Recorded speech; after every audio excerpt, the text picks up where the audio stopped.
Every once in a while, I'll post something on Facebook just to start a discussion. About 6 weeks ago, when we started to see the surge of the Delta variant, I did that just as a check-in to see where people's hearts and minds were. I was expecting to see sadness and a sense of freedom, maybe being withdrawn. I was expecting to hear how tired people were of all of this, or confusion about what they should do and what changes, again, they should make in their lives. But instead, I saw a lot of anger, mostly anger. Anger that we didn't have to be here in this place. Anger that the pandemic has been politicized, which has cost lives. Anger that herd immunity was slipping from our fingers, and dealing with the reality that COVID is probably going to be with us in some way forever. But there was also a lot of directed anger at them. Now, people had different ideas of who them was. Some of the them were people who chose not to be vaccinated or who weren't vaccinated yet. Or for those of you who are not vaccinated, them is those who were encouraging vaccinations. Or those of a political party who didn't react strongly enough when the pandemic started. Or those who watch a certain television station that promotes horse medication instead of a proven shot. Or the them that just fill in the blank there.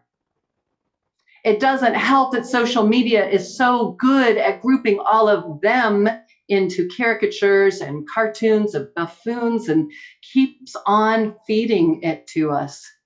Or that media outlets show pictures of people on street corners holding signs for their freedom. We create categories. This side of the them is upstanding, intelligent, and compassionate, and they are selfish, stupid, and unreasonable. It is easy to group all of them into one group. But when we do that, one, it's not one group, and two, we forget that we are talking about humans, our fellow humans, the humans that our first principle says have worth and dignity. And when I asked in the Facebook post how people were finding compassion for their fellow human, the answer was a resounding poorly. At lunch with the minister this past Wednesday, when we were talking about this service, someone said, "Oh, is this one of those sermons where you're going to ask us to be better than who we really are?" Yep, this is that sermon. But let me step back a little bit and talk about this anger that Katie talked about and Sarah talked about and that Hannah expresses, because this is not a simple anger is bad, love is good sermon. It's just not that easy, because anger can be good. Many of us were raised in homes where anger wasn't allowed. We didn't have moms like Sarah who got down on Hannah's level, let her rage, and helped her talk through her emotions.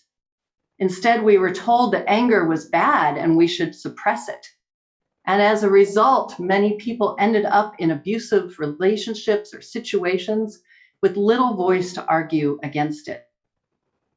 And as people who care about justice issues, anger is one of our most important tools in our toolbox.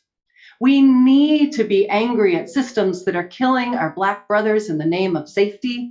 We need to be angry that we're not just putting in enough regulation to stop climate change. We need to be angry at a justice system that has created a pipeline for our most marginal youth from schools right to prison. There is a lot to be angry about, and that anger fuels our most important movements. Without righteous anger, we have no change. And anger about COVID is also justified. Outrage is an appropriate emotion in this situation, considering that all that has been lost in COVID-19, lives, jobs, experiences, money, physical and mental health. And we want to assign blame for that to someone, to them. Now, I am a progressive, liberal woman in almost every meaning of the word, staunchly. But I have been trying for years, for decades, to try to understand people across the gulfs of difference. I know many of you have also. And I need to acknowledge that this wish to understand is a sign of my great privilege. I can engage with people from all beliefs with relative safety, which many do not have that privilege. And I can seek to understand without condoning. I know that false statements by leaders can lead to dying. I am supporting a dear one in my personal circle who has a family member in the hospital because they were being treated for COVID with ivermectin, a horse medicine. I can seek to understand while still knowing that these beliefs are wrong and dangerous and hurt all of us. So what do we do with this anger? Well, you know I'm going to reference our first principle of Unitarian Universalism. We believe in the inherent worth and dignity of each and every person, each and every. But you see, when we lump everyone into a group, the them, we take away that individuality. We're not seeing the individual. We are only seeing a monolithic group that we logically know doesn't really exist. And we are hurting ourselves. We are cutting off ourselves from the resources, the love, the care, and understanding that we may have from anyone we lump into that group. We remove the possibility that they can love and change us, and that we can love and change them. Maybe not their mind, but loving them. When we lump everyone into a them group, we are also inherently lowering them to a different status and elevating ourselves.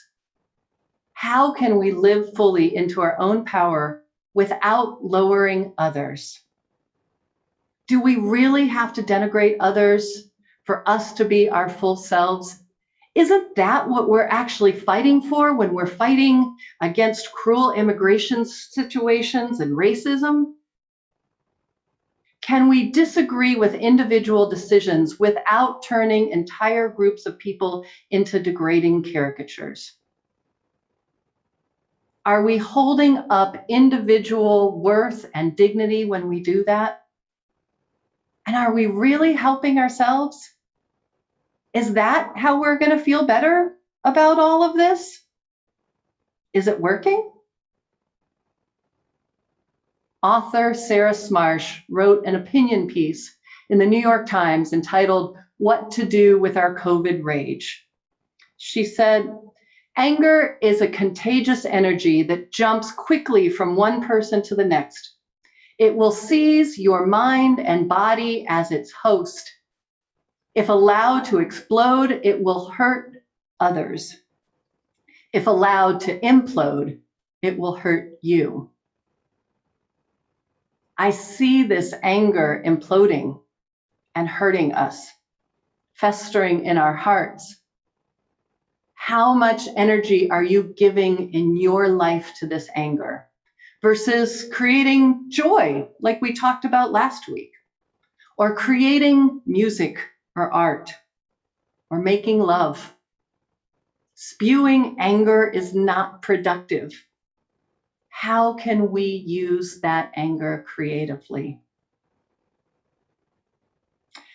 Katie reminded me last week of the great line from Rent in the song La Boheme.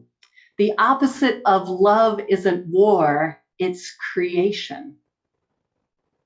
How can we focus that anger where it really belongs, on systems that have failed us rather than individuals who are being harmed by those same systems?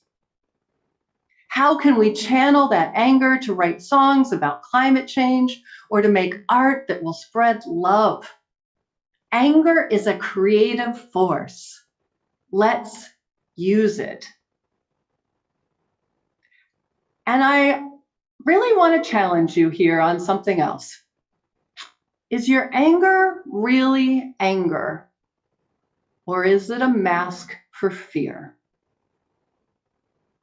Usually anger is the convenient, spurted out emotion that if we were to have a little vulnerability and honesty, it's the mask that covers a scared child behind it. Someone who might be fearful of losing loved ones, more experiences, livelihood, or fear of more suffering for our fellow human beings. Anger is often the costume we wear because if we were to be really vulnerable, we'd have to acknowledge that we're not in control. And that makes us afraid. We'd have to acknowledge that we don't have power in this situation, and we desperately, desperately want power. So I don't want you all to leave the service and go out and say, Reverend Christine says we can't be angry. We need to just go love everyone. Please, we are not that simplistic of a people. We can handle nuance. We can handle digging in a little further. We can peel things back away from the sound bites. We can think in more details than a tweet or a meme. I encourage you to dig in further. I encourage you to examine what the strands are that exist in your anger and to see which ones may be separating you from your fellow human beings. To see if there is any of that that is making you feel superior, and to see if any of that is really fear. To see what of that is really systems rather than individuals. And after you've sorted through all of that, I invite you to look at the anger that is remaining and think about how you can use it creatively. How can you use it so that it isn't just stomach bile and instead can be transformed into art, protests, conversations, connection? Unitarian Universalism is not a faith that is going to tell you that an outside divine being is going to come down and sort all of this out, and all you need to do is just believe. Instead, we are a faith that encourages you to do the work, to reckon with your relationships with your fellow human beings, to dig below the surface, and to really think about how your values ask you to act. A line from one of our favorite hymns tells us to lead with love. I think that should be our mantra for the year again, to find how we can lead in our lives, in our community, in our world, from that principle of love. I know you are capable of it. I know that we are capable of it. Lead with love. Transform the world. Make it right with your relationships as much as possible. Convert your anger and hurt to hope and love. Lead with love now and always. So might it be.